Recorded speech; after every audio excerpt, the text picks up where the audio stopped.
સુરતના અઠવા વિસ્તારમાં મકાઈ પુલ પાસે યુવકની હત્યા કરાઈ। અજાણ્યા ઈસમોએ યુવક પર લાકડાના ફટકાથી હુમલો કરી હત્યા નિપજાવી ઘટનાને અંજામ આપી હત્યારા ફરાર થઈ ગયા હતા। અઠવા પોલીસ ઘટના સ્થળ પર પહોંચી હતી। યુવકના મૃતદેહ પીએમ અર્થે ખસેડ્યા હતા। પોલીસે સમગ્ર ઘટનાને લઈને તપાસ હાથ ધરી છે। તો આ તરફ હવે વાત કરીએ મહાસંગ્રામની।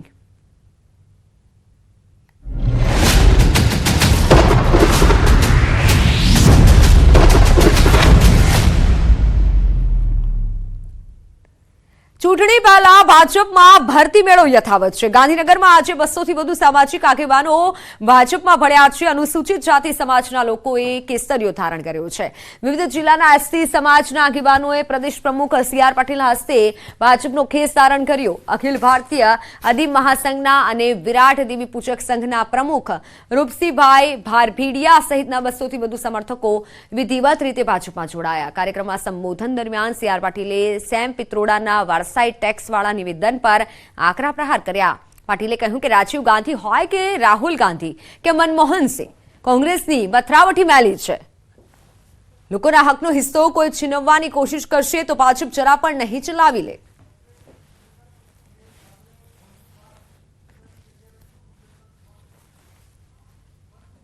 તો કોંગ્રેસની મથરાવટી જ મેલી છે તેવું પાટીલે નિવેદન આપ્યું અને અનુસૂચિત સમાજના અમુક લોકો ભાજપમાં ભળ્યા છે। ગાંધીનગરથી આ દ્રશ્યો છે કે જ્યાં ચૂંટણી પહેલા ભાજપમાં હજુ પણ ભરતી મેળો યથાવત છે।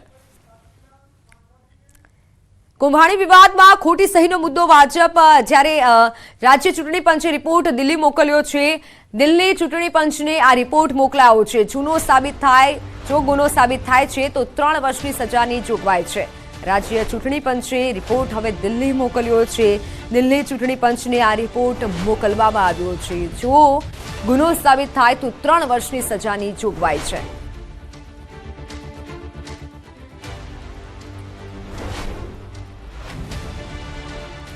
સુરતથી મહત્વના સમાચાર। સુરત કોંગ્રેસના ઉમેદવાર નિલેશ કુંભાણીનું ફોર્મ રદ થવા મામલે વધુ એક નવો વળાંક આવ્યો છે। નિલેશ કુંભાણીના ટેકેદારે જે કોંગ્રેસના કાર્યકર્તાઓની હાજરીમાં ચૂંટણી ફોર્મમાં સહી કરી હતી તે સાક્ષીઓ મીડિયા સામે આવ્યા છે અને ન્યાયની માંગ કરી છે। કોંગ્રેસ કાર્યકરે ટેકેદારની સહીની એફએસએલ તપાસ કરવાની માંગ કરી છે।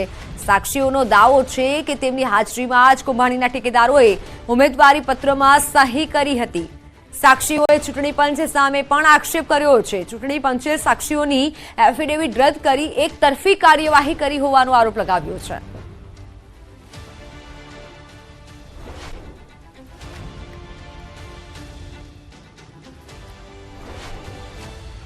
એ લોકો બી ઉત્સાહિતથી ભરતા હતા એટલે અમારી નજર સામે એ લોકોને અમે જોયેલા હતા અને અમે બી ત્યાં ગયેલા હતા કે ફોર્મ ભરવાની પ્રોસેસ કઈ રીતની હોય છે એટલે અમે બી ઉત્સાહિત હતા ને એ બધા કુશળથીને જ ભરતા હતા અને અમારી નજર સામે જ એ લોકોના ફોર્મ ભરાણાને સાઇન કરેલી છે એટલે અમે નેક્સ્ટ દિવસે તો અમે એફિડેવિટ કરાવી અને તરત રજૂ કરી દીધી પણ અમારી એફિડેવિટ જે હતી એ એક્સેપ્ટ કરી નથી।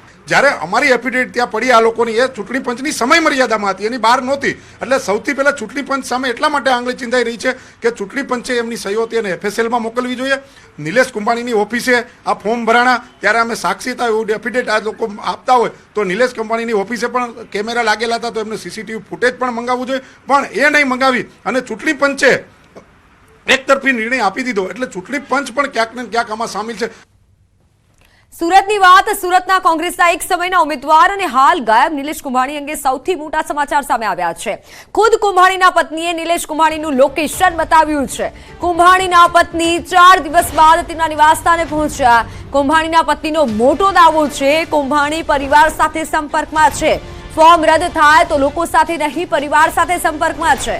કોંગ્રેસ કાર્યકરો પર કુંભાણીના પત્નીનો મોટો આક્ષેપ છે। કેટલાક કાર્યકરો કુંભાણીને બદનામ કરવાનું કામ કરેલ છે। ભાજપમાં જોડાવાની વાત પર પણ તેઓ બોલ્યા છે કે કુંભાણીના પત્ની લોકો સાથે ગમે તેવું બોલે તેવું પત્નીએ જણાવ્યું છે। શું નિલેશે પોતે કહ્યું છે કે તેઓ ભાજપમાં જોડાય છે? ગાયબ નિલેશ કુંભાણી અમદાવાદમાં ફોર્મ રદ થતા કાર્યવાહીમાં છે તેવો પણ તેઓએ દાવો કર્યો છે। કાર્યકરોની હેરાનગતિ થતા કુંભાણીના પત્નીએ પોતાના ઘરમાં પોલીસ બોલાવી। હાલમાં કુંભાણીના ઘર બહાર પોલીસ તૈનાત છે।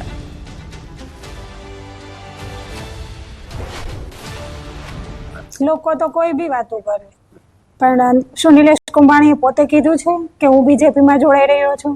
એ તો બીજેપીનું પોતાનું જ કારનામું હોય. જે પક્ષના અંદરના કાર્યકરો હોય એ પણ ખુદ ગેરમાર્ગે દોડવાનું કામ કરી નિલેશનું નામ ખરાબ કરવા જઈ રહ્યા છે. એ તો પોતે જ જેમની આ ફોર્મ રદ થયું છે એમની કાર્યવાહી કરવા માટે જ અમદાવાદ ગયેલા છે. કોઈ ચિંતા નથી. અમુકનું આવી અને નિલેશનું નામ બદનામ કરી રહ્યા છે. અત્યારે એમને જ્યારે વોટ માંગવાનો હતો ત્યારે પક્ષ તરફથી વોટ માંગવા એ કાર્યકર્તાઓ કોઈ આગળ નહોતા આવ્યા, પણ અત્યારે જ્યારે ઉમેદવારને ખુદ એની જરૂર છે કે કઈ રીતે આ રદ થયું છે ફોર્મ, તો આપણે ઉમેદવારની સાથે રહીને બધી કમિશનર ઓફિસમાં અને જે કલેક્ટર ઓફિસ હતી ત્યાં તેમને જવું જોઈએ. એને બદલે ત્યાં કોઈ સાથે ન રહ્યા અને અત્યારે અહીંયા આવીને ઘરે આવીને પરિવારને બદનામ કરે છે અને ખોટે ખોટું નિલેશ કુંભાણીનું નામ જ ખરાબ કરવાનું. એ લોકોની સાથે થોડા સંપર્કમાં રહેવા નવરા હોય. જે વ્યક્તિનું ઉમેદવારી પત્ર રદ થયું હોય એમની ઇન્ક્વાયરી કરવામાં એમાં બીજી હોય તો એ લોકો સાથે ન હોય અને પરિવાર સાથે તો કાલ સુધી સંપર્કમાં જ હતા. કાલ સવારે અહીંયાથી અમદાવાદ જવા રવાના થયા હતા ત્યાં સુધી એ ઘરેથી કહીને જ ગયા છે. તો સુરતમાં નિલેશ કુંભાણી વોન્ટેડના બેનરો લાગ્યા છે. પૂર્વ કોર્પોરેટરે આ બેનર લગાવ્યા. લોકશાહીના હત્યારો ગદ્દાર હોવાનું લખાણ લખાયું છે. કુંભાણીના ફોટા પર શિંગ લગાવાયા છે.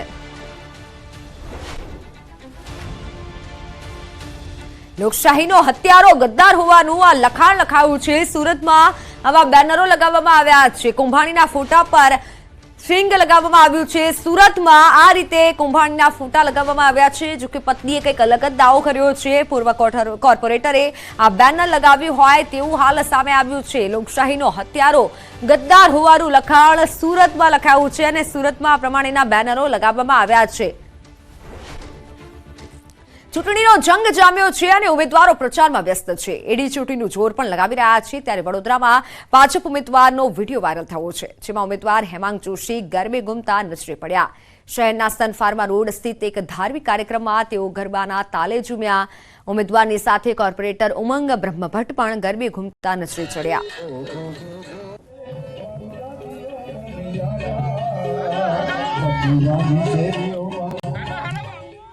આ તરફ કોંગ્રેસના ઉમેદવાર પ્રચારમાં કાર્યકરો ઢોલના તાલે ઝૂમ્યા છે. સુરેન્દ્રનગરના ધાંગધ્રામાં કોંગ્રેસ ઉમેદવાર ઋત્વિજ મકવાણાનો પ્રચાર ચાલી રહ્યો હતો અને તે સમયે કાર્યકરો ઉત્સાહમાં ઝૂમી ઉઠ્યા હતા. કેટલાક કાર્યકરોએ ઢોલી પર ચલણી નોટો ઉડાવી ઢોલના તાલે ઝૂમ્યા હતા.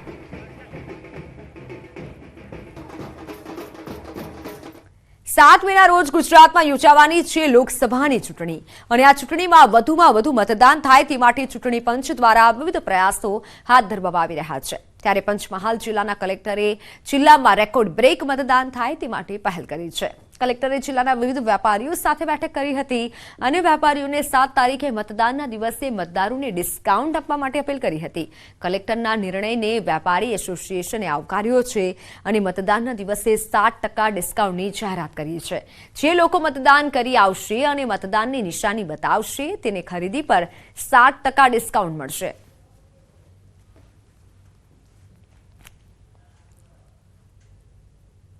જે જ્વેલરી શોપના જે હતા એ લોકોએ 7% ડિસ્કાઉન્ટ આપ્યું છે એમની ઘડાઈ ઉપર અને ઓટોમોબાઈલ્સવાળા હતા એ લોકોએ જ્યાં સુધી હાથ ઉપર નિશાન રહે ત્યાં સુધી આવશે ત્યાં સુધી એ લોકોને 7% ડિસ્કાઉન્ટ આપવાનું નક્કી કર્યું છે. અલગ અલગ વેપારી એસોસિએશન્સને આપણે અપીલ કરી હતી કે 7મી તારીખે જ્યારે મતદાનનો દિવસ છે ત્યારે એને ત્યાં જે મતદાન કરીને નાગરિકો આવે એને અવસર ડિસ્કાઉન્ટ તરીકે 7% ડિસ્કાઉન્ટ આ લોકો આપે. ફૂડ અને હોટલ એસોસિએશન સાથે સંકળાયેલા હોવાથી દરેક વસ્તુની ખરીદી પર 7% ડિસ્કાઉન્ટ જાહેર કરેલું છે, જે કલેક્ટર શ્રી દ્વારા અમને જણાવવામાં આવેલું અને અમે એમના નિર્ણયને સમર્થન આપ્યું છે અને તેના સિવાય પણ અન્ય આપણે એસોસિએશનોએ પણ એમાં સમર્થન આપેલું છે.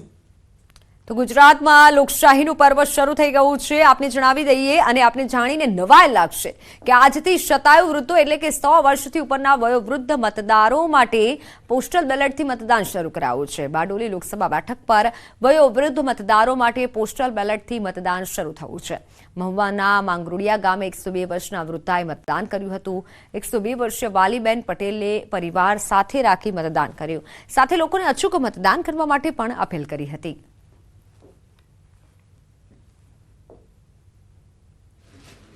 મેં મેં 1 ને 2 વર્ષની છે. મેં સારી રીતે મતદાન આપ્યું. સુખી રહેવું. વાલી બેન બા મારા મધર છે અને એ 102 વર્ષની ઉંમરે મતદાન કર્યું છે. તો બધા જ આ ગવર્મેન્ટે આપણને સુવિધા આપી છે ક્લબ માટે અને ઉંમરવાળા માટે. તો બધાએ મતદાન.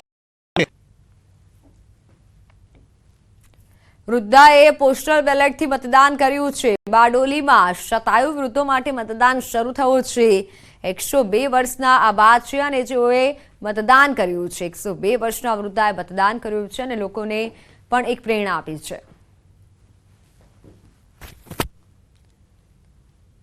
તો હાલ સમાચારોમાં સમય થયો છે વિરામનો. નજર કરીએ ટોપ 3 હેડલાઇન્સ પર. પેપર લીક મામલે સૌરાષ્ટ્ર યુનિવર્સિટીમાં એબીવીપીનો વિરોધ. કુલપતિની ચેમ્બરનો કર્યો ઘેરાવ. સુરતમાં નિલેશ કુંભાણીના ઘરે ગોઠવાયો ચાંપતો બંદોબસ્ત. 4 દિવસ બાદ કુંભાણીના પત્ની ઘરે પરત ફર્યા.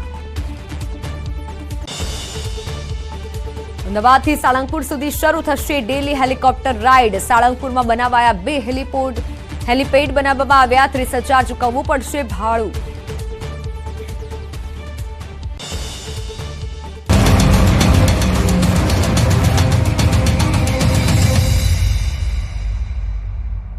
ખાસ મુદ્દાઓ કયા રહેશે ચૂંટણી માટે કે હવે આગામી ચૂંટણી હું નહીં લડું, ફરી પાછું ચૂંટણી લડવાનું મન કઈ રીતે બનાવ્યું, કઈ રીતે તમે એને પહોંચી વળશો? Charuset, 25 years of igniting success.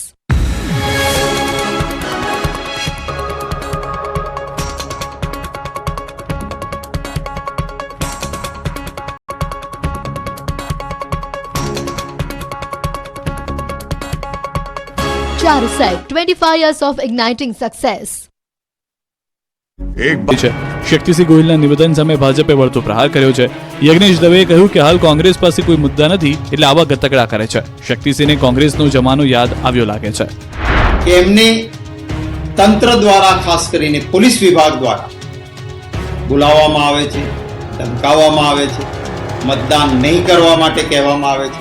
પ્રજાની અંદર મીડિયાની સુર્ખીઓમાં રહેવા માટે કોંગ્રેસના ગુજરાતના પ્રમુખ આ પ્રમાણેની ભ્રામક વાતો ફેલાવી રહ્યા છે અને પોતાના જમાનાની વાતો, પોતે કરેલા ક્રિમિનલ જે કાર્યો હોય કોંગ્રેસના, એ કોંગ્રેસના ક્રિમિનલ કાર્યો એમને યાદ આવે છે. 5, 10, 15 એફઆઈઆર થાય ને તો બાપુ તૈયારી રાખજો, એમાં આપણે કાંઈ ઓલું દવાનું નથી. અને એવા પોલીસવાળા ગામમાં આવીને કોઈ દાટી આપતા હોય ને તો એમને કહેજો કે આ તમારું આખાઓનું રાજ્ય કાયમી રહેવાનું નથી. લોકસભાની ચૂંટણીમાં ભાજપ અને કોંગ્રેસના ઉમેદવારો આક્રમક પ્રચાર કરી મતદાતાઓને રીઝવવા એડી ચોટીનું જોર લગાવી રહ્યા છે. ત્યારે બનાસકાંઠા કોંગ્રેસના ઉમેદવાર ગેનીબેન ઠાકોરે પાલનપુરના સામઢી ગામે સભાને સંબોધી તેજાબી પ્રહાર કર્યા. ભાજપ અને પોલીસ ઉપર આકરા પ્રહારો કરીને પોલીસની કામગીરી ઉપર સવાલો ઉઠાવ્યા. પોલીસને ગર્ભિત ધમકી પણ આપી હતી. ગેનીબેન ઠાકોરે આડકતરી રીતે શંકર ચૌધરી પર પ્રહાર કરતા કહ્યું કે જિલ્લાના અનેક નેતાઓને કામ કરતા જોયા છે, એમને હાલ જે સહકારી માળખું ચાલે છે એવું નથી ચલાવ્યું. વર્તમાન માળખામાં ભાજપને એક વ્યક્તિનો અડ્ડો બની ગયો છે. ગેનીબેન ઠાકોરે ફરીથી પોલીસને ગર્ભિત ધમકી આપતા કહ્યું કે પોલીસ કોંગ્રેસના આગેવાનોના નંબરો લેવા લોકોને ફોન કરી રહી છે. જેના ઉપર પોલીસના ફોન આવે એ નંબરો રાખજો. હું પોલીસને કહું છું કે તમારું કામ કાયદો અને વ્યવસ્થા જાળવવાનું છે, નિષ્પક્ષ ચૂંટણી કરાવવાનું છે. તમારી સામે કોઈ ફરિયાદ કરે તો તેની સામે એક્શન શું લેવા એ તમારી જવાબદારી છે. કોઈ કોંગ્રેસના આગેવાનોના ફોન લઈને એનું કલેક્શન કરવાની અને ધાકધમકી આપવાની જરૂર તમારે નથી.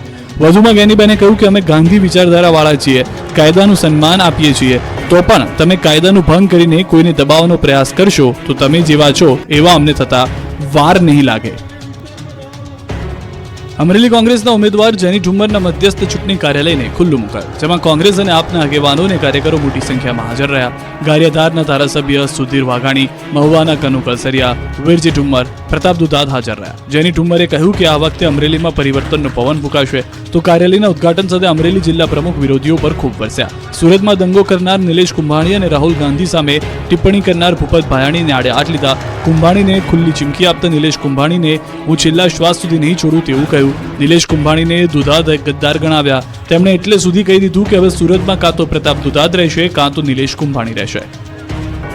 ગુજરાતમાં મતદાનને હવે ગણતરીના દિવસો બાકી છે. 5મી મેના રોજ સાંજે 5 વાગ્યા પછી ચૂંટણી પ્રચારના ભૂંગળા બંધ થશે. મતદાન પૂર્વેના 8 દિવસ રાજ્યભરમાં ચૂંટણી પ્રચાર ઝંઝાવતી બનાવાશે. ગુજરાતની 25 બેઠકો પર ચૂંટણી પ્રચાર પરાકાષ્ઠા પર પહોંચશે. ગુજરાત રાજ્યના સ્થાપના દિન 1 મે અને 2 મે પ્રધાનમંત્રી નરેન્દ્ર મોદી ગુજરાતમાં પ્રચાર કરશે. પ્રધાનમંત્રી 2 દિવસમાં 4 ઝોનમાં 6 સભાને સંબોધે તે પ્રકારનું આયોજન કરાઈ રહ્યું છે. નરેન્દ્ર મોદી જૂનાગઢથી પ્રચાર પ્રવાસનો પ્રારંભ કરી શકે છે. ઉપરાંત બનાસકાંઠા અને આણંદમાં સભા ગજવી શકે છે. તો બીજા દિવસે સુરેન્દ્રનગર, બનાસકાંઠા અને ભરૂચમાં સભાને સંબોધી શકે છે. સાથે પ્રધાનમંત્રી વડોદરામાં રોડ શો કરી શકે છે. પ્રધાનમંત્રી દક્ષિણ ગુજરાતની બેઠકો સિવાય કચ્છ, સૌરાષ્ટ્ર, ઉત્તર ગુજરાત અને મધ્ય ગુજરાતને આવરી લેશે, જેમાં દરેક સભામાં 3 થી 4 લોકસભા બેઠક આવરી લેશે. તો આ તરફ આગામી 27, 28 અને 29 એમ 3 દિવસ માટે અમિત શાહ ગુજરાતમાં આવશે. 27મીએ દાહોદ અને પંચમહાલ સંયુક્ત સભા યોજશે, જે બારડોલી ખાતે યોજાશે. સાથે જ સૌરાષ્ટ્ર, ઉત્તર ગુજરાત અને મધ્ય ગુજરાતમાં પણ અમિત શાહની સભાનું આયોજન કરાઈ રહ્યું છે. આ ઉપરાંત ભાજપ પોતાના રાષ્ટ્રીય નેતાઓના પ્રચાર પ્રસાર તેજ કરવાનો પણ તકતો ગોઠવી રહ્યું છે. અમદાવાદના રસ્તાઓ પર નેતાઓ માગી રહ્યા છે મત. અમદાવાદ પશ્ચિમ લોકસભા ભાજપ ઉમેદવાર દિનેશ મકવાણાએ પ્રચાર શરૂ કર્યો. જનસંપર્ક યાત્રાના માધ્યમથી પ્રચાર શરૂ કર્યો. જનસંપર્ક યાત્રા દરમિયાન ઠેર ઠેર સ્વાગત કરાયું. પ્રચાર દરમિયાન દિનેશ મકવાણાએ દાવો કર્યો કે અમદાવાદ પશ્ચિમ બેઠક ભાજપ 5 લાખ મતથી વધુથી જીતી જશે. ભાજપે આપેલા લક્ષ્યાંક કરતાં વધુ મતથી જીતી જવાનો દાવો કરવામાં આવ્યો. મકવાણાએ કહ્યું કે પીએમ મોદીને ફરી પ્રધાનમંત્રી બનાવવા લોકો મતદાન કરશે. તો આ તરફ કચ્છ લોકસભા બેઠકના ઉમેદવાર વિનોદ ચાવડાએ મોરબી વિધાનસભા કાર્યાલયનું ઉદ્ઘાટન કર્યું. કાર્યાલયના ઉદ્ઘાટન કાર્યક્રમમાં સાંસદ મોહન કુંડરિયા, કેસરી દેવસા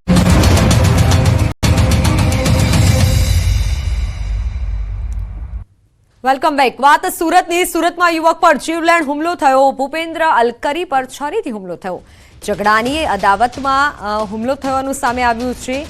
ઝઘડાની બાબતમાં છરીથી હુમલો કર્યો, જ્યારે યુવક હાલ સારવાર હેઠળ છે. સુરતની આ ઘટના. ભૂપેન્દ્ર અલકરી પર છરીથી હુમલો કરવામાં આવ્યો.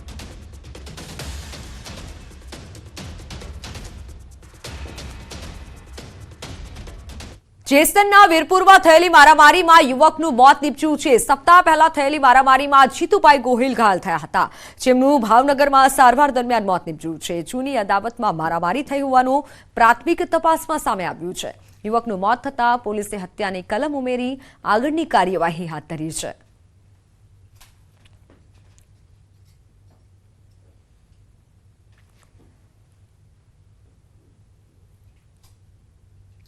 વાત રાજકોટની. રાજકોટમાં સૌરાષ્ટ્ર યુનિવર્સિટીમાં પેપર લીક મામલે યુનિવર્સિટી ખાતે એબીવીપીનો વિરોધ. પેપર લીક મુદ્દે કાર્યવાહી ના થતા વિરોધ થયો. પેપર લીકની તપાસ માટે કમિટી કુલપતિની ચેમ્બરનો ઘેરાવ કર્યો અને જે કમિટી બનાવવામાં આવી છે ત્યારે એ ચેમ્બરનો ઘેરાવ કરવામાં આવ્યો. વીસી ચેમ્બરની બહાર એબીવીપીના કાર્યકરો દ્વારા નાટક કરવામાં આવ્યું. એબીવીપીના કાર્યકરોએ નાટક કર્યું હતું. બીસીએસ સેમેસ્ટર 4નું પેપર લીક થયું હતું ને તેના જ મામલે એબીવીપી દ્વારા હાલ અત્યારે વિરોધ નોંધાવવામાં આવી રહ્યો છે. એબીવીપીના કાર્યકર્તાઓ દ્વારા વીસી ચેમ્બરનો ઘેરાવ કરવામાં આવ્યો છે. તો સાથોસાથ ઉગ્ર સૂત્રોચ્ચાર પણ કરવામાં આવી રહ્યા છે એબીવીપીના કાર્યકર્તાઓ તેમજ હોદ્દેદારો આપણી સાથે છે. શું કહેશો, કયા પ્રકારનો વિરોધ અને શા માટે વિરોધ? 19/4/2024 રોજ જે બીસીએ સેમ4નું પેપર લીક થયું હતું, જેને લઈને 20 તારીખના રોજ અખિલ ભારતીય વિદ્યાર્થી પરિષદ દ્વારા આવેદનપત્ર આપવામાં આવ્યું હતું અને યુનિવર્સિટી પ્રશાસન દ્વારા અખિલ ભારતીય વિદ્યાર્થી પરિષદને મૌખિક બાંહેધરી આપવામાં આવી હતી કે 5 દિવસની અંદર આના વિરુદ્ધ નિર્ણય લેવામાં આવે છે. જાણે યુનિવર્સિટી પ્રશાસન પેપર લીક કૌભાંડિયાઓ સામે નતમસ્તક હોય અને વિદ્યાર્થીઓ હિતમાં નિર્ણય ના લઈ શકતા હોય તેવું લાગી રહ્યું છે. આજે 5 દિવસનો સમય વીતી ગયો છે અને હજી આના વિરુદ્ધ પોલીસ એફઆઈઆર પર દાખલ થઈ નથી. તેને લઈને અખિલ ભારતીય વિદ્યાર્થી પરિષદ આજે ફરીથી જવાબ માંગવા માટે આવ્યું છે અને જ્યાં સુધી જવાબ નહીં મળે ત્યાં સુધી ઉગ્રથી આંદોલન ચાલુ રહેશે. શું કહેશો, હજુ સુધી તમને અંદર જવા દેવામાં નથી આવ્યા, પોલીસને પણ આગળ કરવામાં આવી રહી છે, શું કહેશો? જયારે જવાબ માંગવામાં આવે ત્યારે વીસી મેડમ હોતા નથી, જયારે વિદ્યાર્થી પરિષદ જવાબ લેવા આવે ત્યારે પોલીસ પ્રશાસનને આગળ કરી દેવામાં આવે છે. અમે વિદ્યાર્થી છીએ, વિદ્યાર્થીઓને વીસી ચેમ્બરમાં જવાનો પૂરેપૂરો હક છે, પણ વિદ્યાર્થીઓને અંદર જવા દેવામાં આવતું નથી. તો સમાચાર